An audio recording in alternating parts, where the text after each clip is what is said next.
여러분 안녕하십니까? 오늘도 번쩍번쩍 인사를 드려보고 있는 크립토 마토입니다.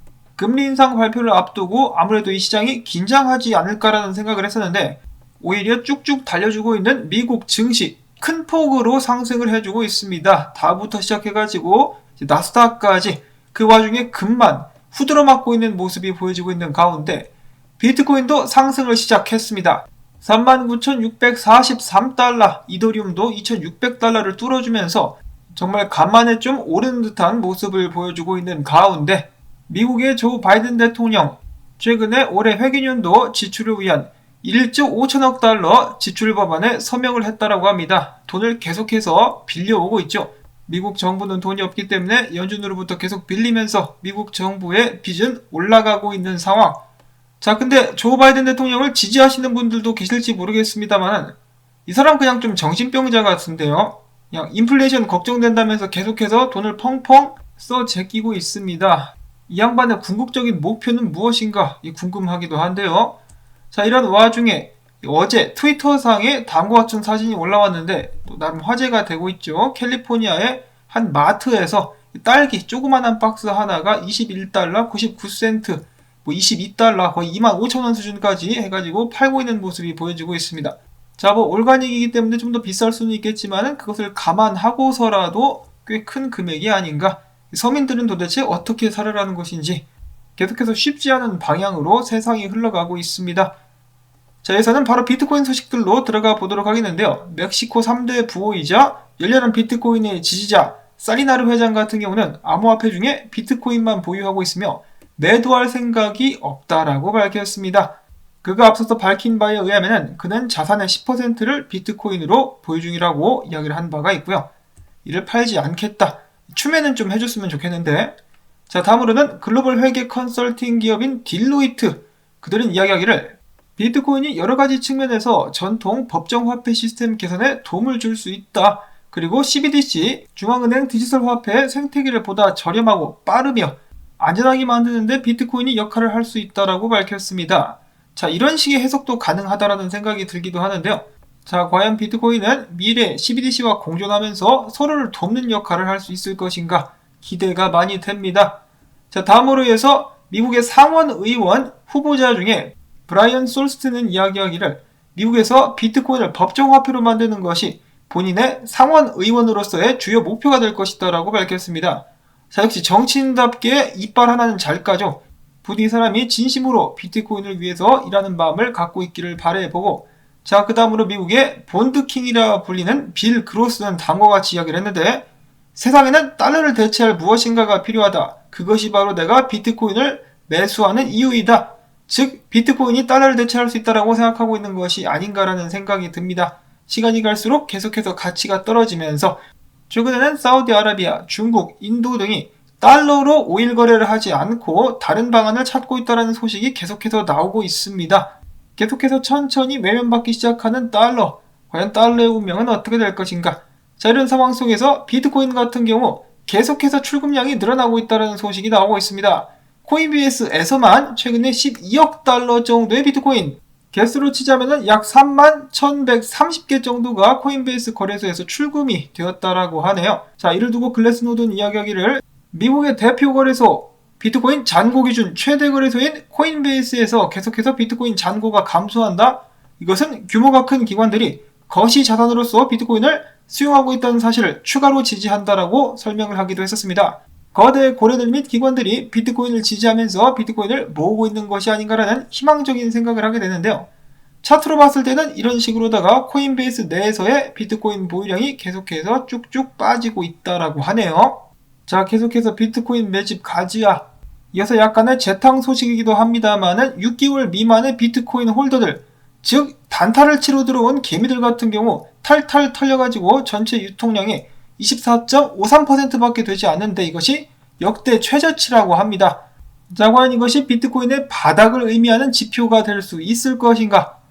이 와중에 3위 고래 어제 비트코인 87개를 추매를 했다라고 합니다.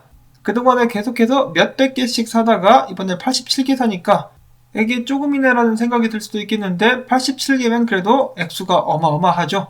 자, 계속해서 비트코인을 매집하고 있는 비트코인 3위 고래 이어서는 비트코인 가격 및 분석들 소식들로 넘어가 보도록 하겠는데요.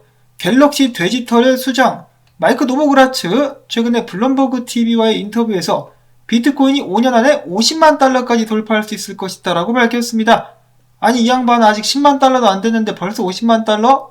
자 이거 과연 정말일까요? 눈 딱 감고 5년만 존버를 하면은 비트코인 하나에 50만 달러 한번 해봐도 나쁘진 않을 것 같습니다. 어차피 4년 이상 존버하려고 들어오니까요.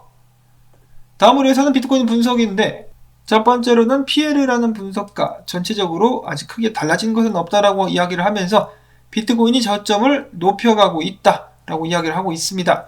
여기서 저항을 뚫을 수 있다라면은 채널 상단까지 최소한 44,000달러까지 오른 후에 돌파도 기대를 해볼 수가 있을 것인데 다음으로 해서 원숭이 분석가는 이야기하기를 비트코인이 반등을 해가지고 49,000달러가량까지 올랐었다가 훅 떠볼 것이다 라고 예측을 하고 있습니다. 1차적인 반등을 먼저 예측을 하고 있는 것인데요. 트레이더 엑소 분석가도 똑같이 이야기를 하고 있습니다. 3만 달러 가기 전에 47,000달러까지 먼저 한번 튈 것 같다라고 좀 일찌감치 이야기를 했는데 그의 말에 따라서 비트코인이 올라가고 있는 상황. 엊그제 스마트 컨트랙트 분석가를 시작으로 해가지고 유명 분석가들이 비트코인 저점은 29,000에서 일단은 3만 달러를 보고 있는 모습들이 보여지고 있습니다. 자, 비트코인은 정말 그 가격대까지 가게 될까요? 자, 과연 47,000달러까지 오를 수 있을 것인가? 인컴샤크 분석가는 나는 여기서 매집을 하고 여기서 팔고 있지롱이라고 하면서 아직까지는 그의 예측이 잘 맞아떨어지고 있다고 합니다. 다음 저항은 마찬가지로 44,000달러.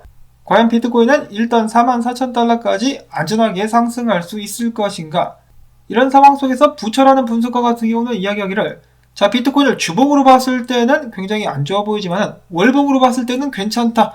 내가 봤을 때 지금 하락은 그러니까 최근에 있었던 하락은 베어 트랩이 아닐까 떨어지는 척 사람들을 속인 것이 아닐까라고 예측을 하기도 하면서 앞으로의 비트코인 가격이 상승할 것을 기대한다라고 밝혔습니다. 2만 달러대를 외치는 사람들을 뒤로 한 채로 꿋꿋하게 버티고 있는 비트코인 계속해서 힘내라고 응원의 목소리를 한번 높여봅니다. 자 다음으로는 2017년도 때 미국에는 farmers market이라고 해가지고 동네 장터같이 사람들이 나와가지고 물건을 파는데 그때 당시 이 사람들이 비트코인으로 결제를 받았다라고 합니다. 그리고 그때 받은 비트코인 아직까지 팔지 않고 들고 있다라고 하네요. 훈훈한 비트코인 전래동화 소식이었고요. 자 그 다음엔 스텔라 개발재단이 생태계 프로젝트에 자금을 지원하기 위해서 3천만 달러를 투자할 계획이다라고 밝혔습니다. 스텔라도 꽤 오래된 코인인데 열심히 아직까지 개발이 진행되고 있다라고 하고요. 다음으로는 크립토닷컴이 미국의 플랫폼 출시를 위해서 초기 작업에 착수했다라고 하네요. 일단은 미국 기관 투자자들을 지원한 다음에 더욱더 많은 사람들에게 서비스를 제공하게 될 것이라고 합니다. 이어서는 소각을 통해서 꾸준히 상승하고 있는 루나. 이번에 무려 400만 개를 추가로 소각하게 될 것이다 라고 밝혔습니다. 자 과연 루나의 꾸준한 상승은 계속될 수 있을 것인가 마찬가지로 기대를 한번 해보도록 하겠고요. 다음으로는 이더리움에 관련된 좋은 소식. 이더리움의 테스트넷이었던 킬렌이 지분증명으로서의 전환을 완료하고 검증자들 같은 경우는 지금 현재 이더리움 1.0과 2.0 합병 후에 블록을 생성하고 있다고 합니다. 네트워크 역시 안정적이라고 하는데 일단은 지분증명으로의 전환이 굉장히 수월하게 이루어지고 있는 것 같습니다. 올해 안에 지분증명으로 꼭 전환될 수 있기를 바라보고요. 이더리움의 가격 상승을 기대하는 사람들이 많이 있는데 가격도 좀 올라가지고 비트코인을 위협하는 수준까지 올라갈 수 있으면 정말 좋겠다라는 바람을 가져봅니다. 마지막으로는 알타바 그룹이 더 샌드박스와 파트너십을 체결했다라고 하네요. 저 같은 경우는 브랜드나 패션에 대해서는 전혀 아는 바가 없는 사람이어가지고 유명한지 모르겠는데 유명한 곳인가 봅니다. 메타버스 상에서 브랜드 확장을 하겠다라고 이야기를 하고 있는데 더욱더 많은 브랜드들이 메타버스로 뛰어들고 있습니다. 메타버스 관련된 코인들 언제 한 번쯤 크게 쏠 것 같기도 한데 일단은 기다려 봐야 되겠죠. 자 오늘 긴장되는 하루가 펼쳐지지 않을까라고 생각을 했었는데 자 일단 시장이 그나마 상승을 하고 있어가지고 안정이 되고 있긴 한데 아직 러시아 디폴트 문제, 핵무기 문제 여러가지가 남아있기 때문에 일단은 긴장의 끈을 놓지 마시고 계속해서 장기적으로다가 시장을 지켜보실 수 있기를 바랍니다. 오늘도 마찬가지로 여러분들께 도움이 되셨다면 토마토 도와주기 이 광고 영상 재생 한 편만이라도 마지막까지 나오는 동시에 스트레칭 쫙쫙 그리고 좋아요 버튼 눌러주기 부탁을 드리면서 저는 다음에 새로운 소식 가지고 인사를 드리도록 하겠습니다. 안녕히 계십시오.